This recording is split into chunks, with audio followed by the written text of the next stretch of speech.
Assalamualaikum warahmatullahi wabarakatuh. Anak-anak, kita melanjutkan bab 2 gerak dan gaya. Bahasannya adalah gaya dan hukum Newton. Tapi sebelum Ibu membahas tentang gaya dan hukum Newton, pembelajaran sebelumnya diingat, kita telah mempelajari gerak lurus. Di gerak lurus itu ada dua, gerak lurus beraturan dan gerak lurus berubah beraturan. Yang dimiliki oleh gerak lurus beraturan itu apa saja, dan gerak lurus berubah beraturan itu apa saja. Nanti ada kaitannya dengan pembelajaran yang berikutnya. Tujuan pembelajaran: 1. Menjelaskan pengertian dan jenis-jenis gaya. 2. Menjelaskan penjumlahan gaya dan pengaruhnya terhadap benda. 3. Penerapan hukum Newton untuk menyelesaikan masalah. Gaya, bahasa Inggrisnya force. Perhatikan tayangan. Seorang pemuda mendorong meja. Seorang pemuda menarik troli. Berarti gaya adalah tarikan atau dorongan yang diberikan kepada benda. Simbol gaya sesuai dengan bahasa Inggris, huruf pertamanya itu F. Maka simbol gaya itu F. Satuan gaya dalam sistem internasional sama dengan Newton atau senilai dengan kilogram dikali meter per sekon pangkat 2. Alat ukur gaya dan pengaruh gaya terhadap benda. Alat yang digunakan untuk mengukur besar gaya sebuah benda adalah dinamometer.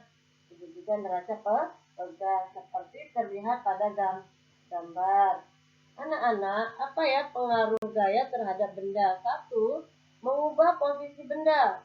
Contoh, jika satu tempat benda kita dorong, ya, maka dia berubah posisi. Kedua, mengubah arah benda.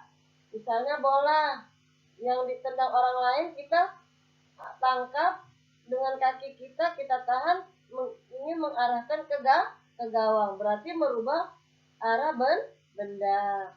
Ketiga, merubah bentuk benda. Contohnya botol aqua yang kamu remas, maka merubah bentuk benda. Itu juga diberi gaya. Keempat, mengubah kecepatan benda. Ya tadi, yang bola yang mula-mulanya kencang, tuh ditahan sama kamu, merubah tuh kecepatannya. Dari kencang berubah menjadi kecepatannya 0. Kamu tahan, terus kamu tendang dengan kecepatan yang tinggi, ya, menuju ke arah gawang.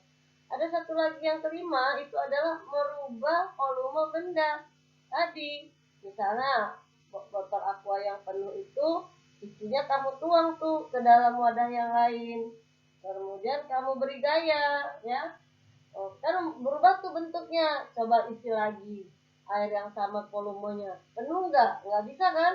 Air yang di tempat wadah sebelum itu dituang lagi tidak bisa penuh, ya.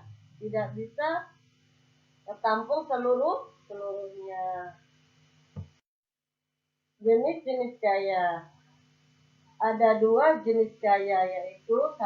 Gaya sentuh, 2. Gaya tak sentuh. Gaya sentuh adalah gaya yang bekerja pada benda di mana terjadi sentuhan langsung pada bendanya.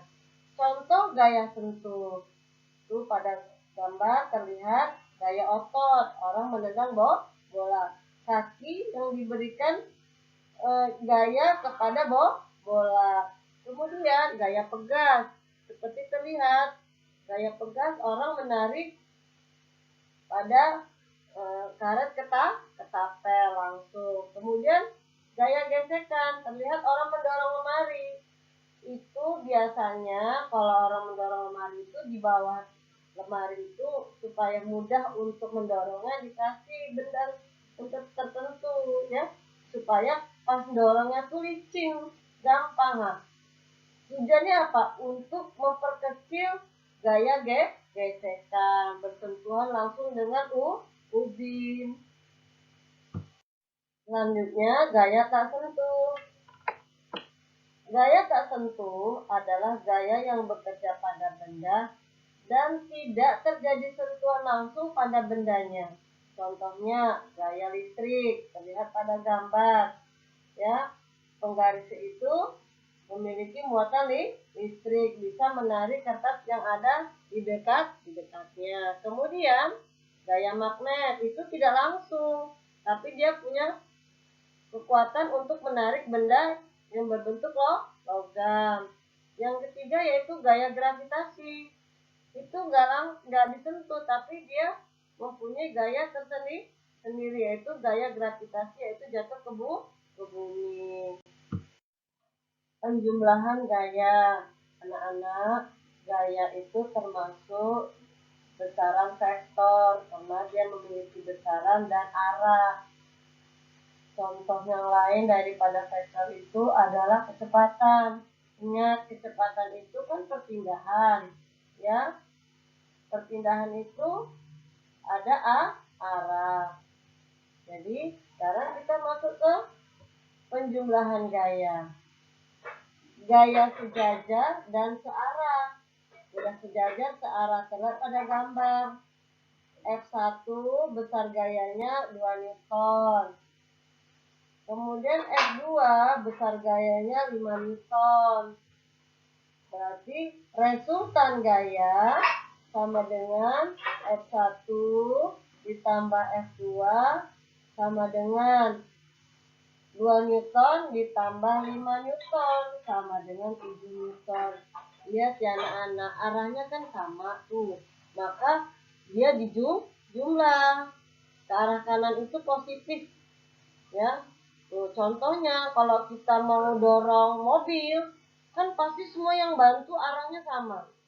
Ya, arahnya ke depan. Nggak mungkin satu dorong ke depan, satu dorong ke belakang. Berarti mobilnya nggak gerak-gerak. Kalau searah itu dijumlah.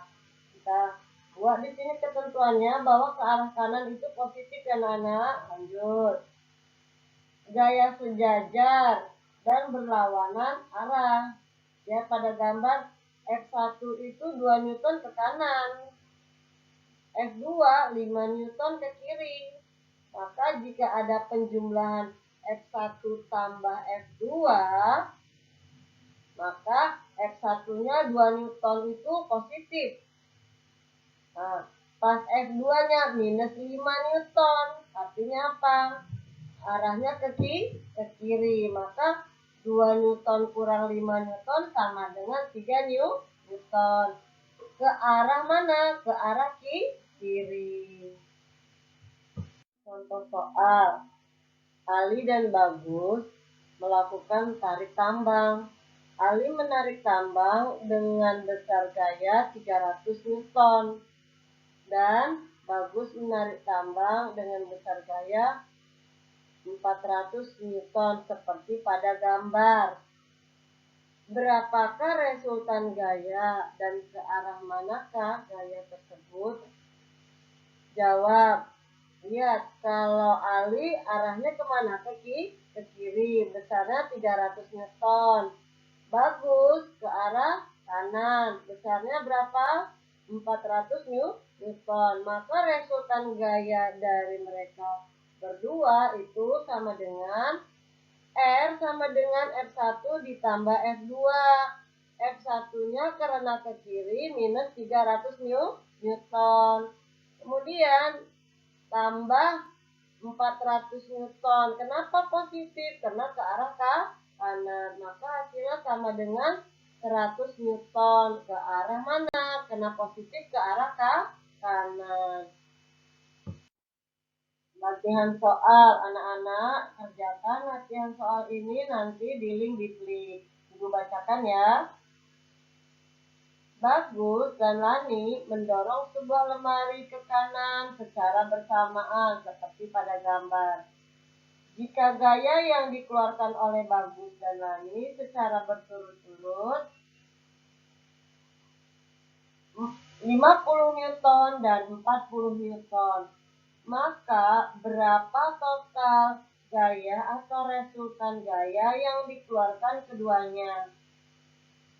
Soal kedua, Pedagang makanan menarik gerobaknya dengan gaya 80 Newton dan dibantu oleh putranya mendorong gerobak dari belakang dengan gaya 50 Newton seperti pada gambar. Berapakah resultan gaya keduanya?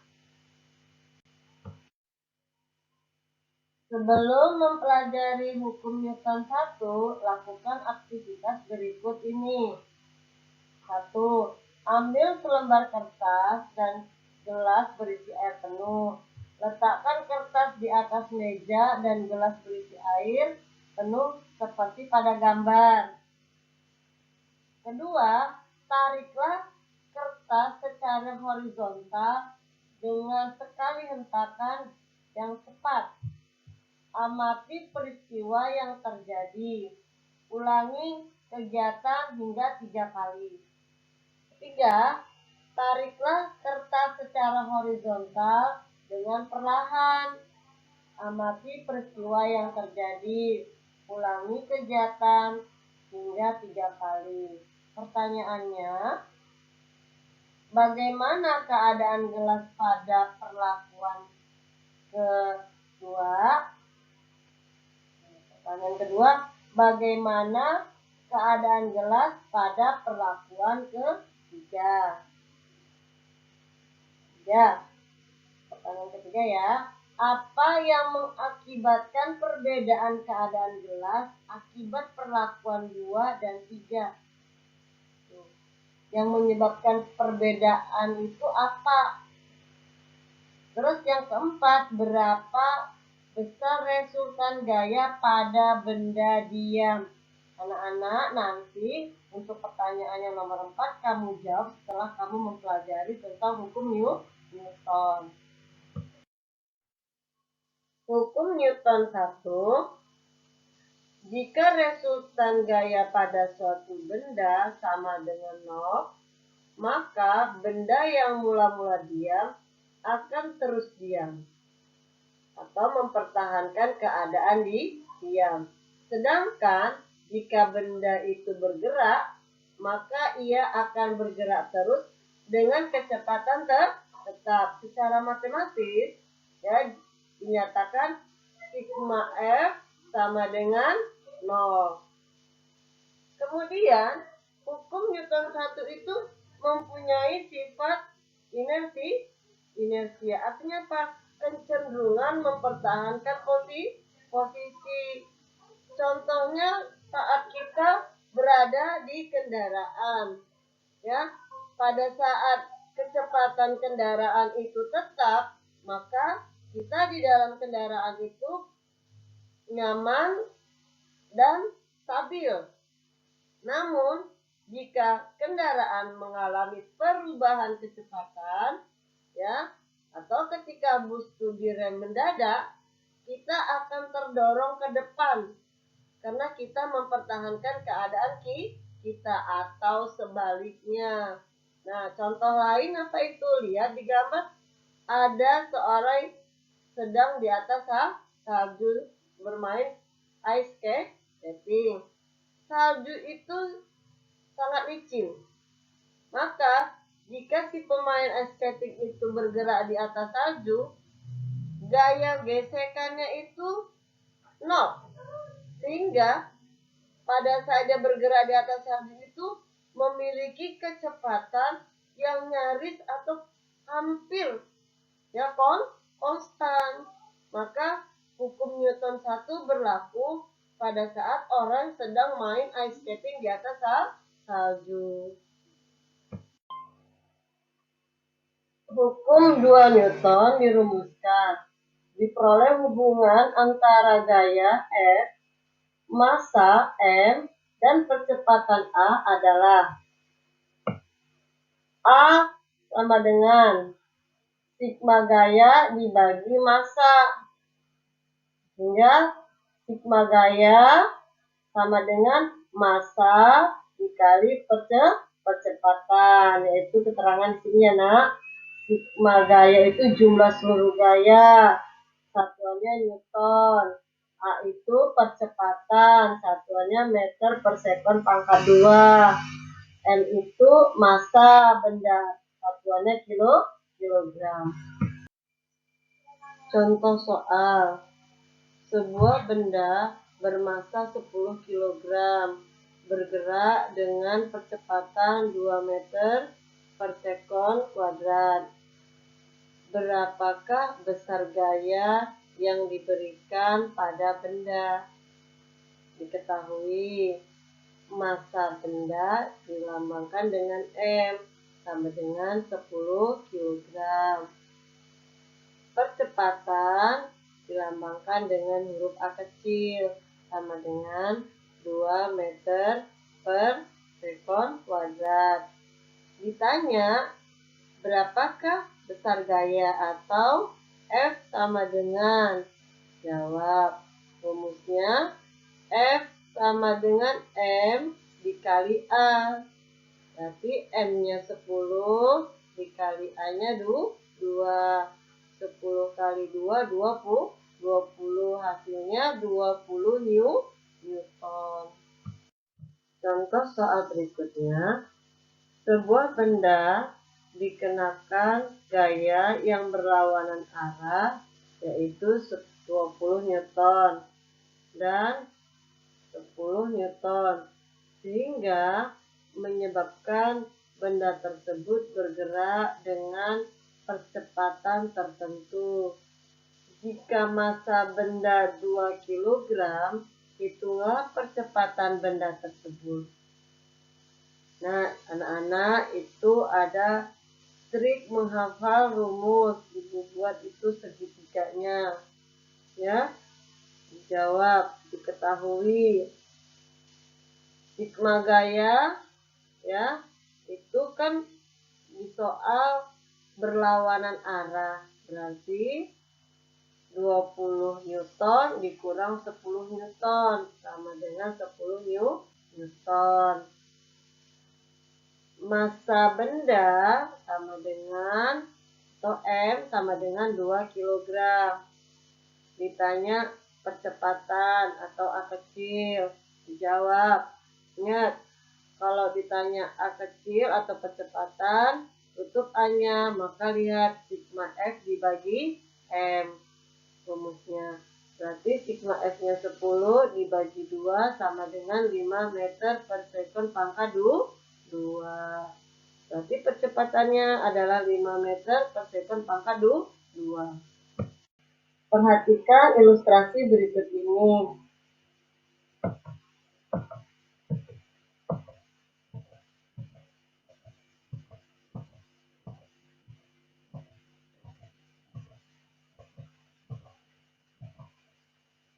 Mengapa perahu bisa maju ke depan padahal orang tersebut mendayungnya ke belakang? Ketika seseorang mendayung perahu, pada waktu mengayunkan dayung, pendayung mendorong air ke belakang. Aksi. Sebagai reaksi, air memberi gaya pada dayung ke depan sehingga perahu bergerak ke depan.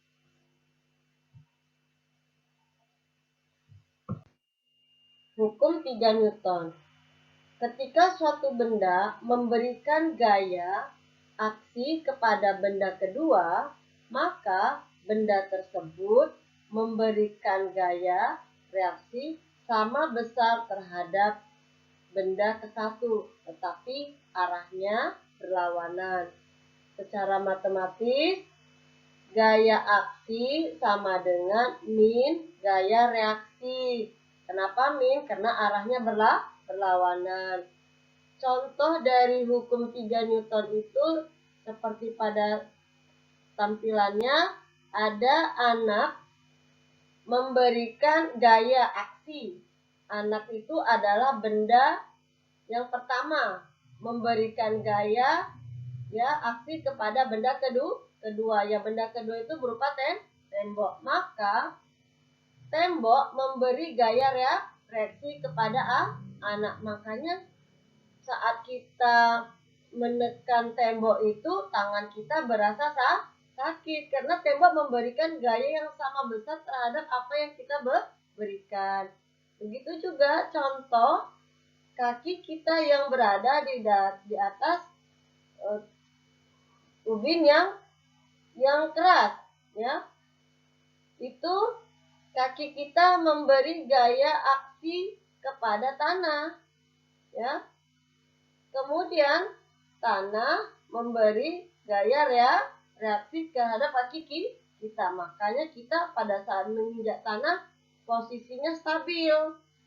Jika besar gayanya tidak sama, maka kita persis seperti di atas busa. Kalau berdiri pasti goyang-goyang, nggak stabil. Kenapa? Besar gaya yang diberikan busa terhadap kaki kita tidak sama. Maka kita berdiri di atas busa, goyang-goyang.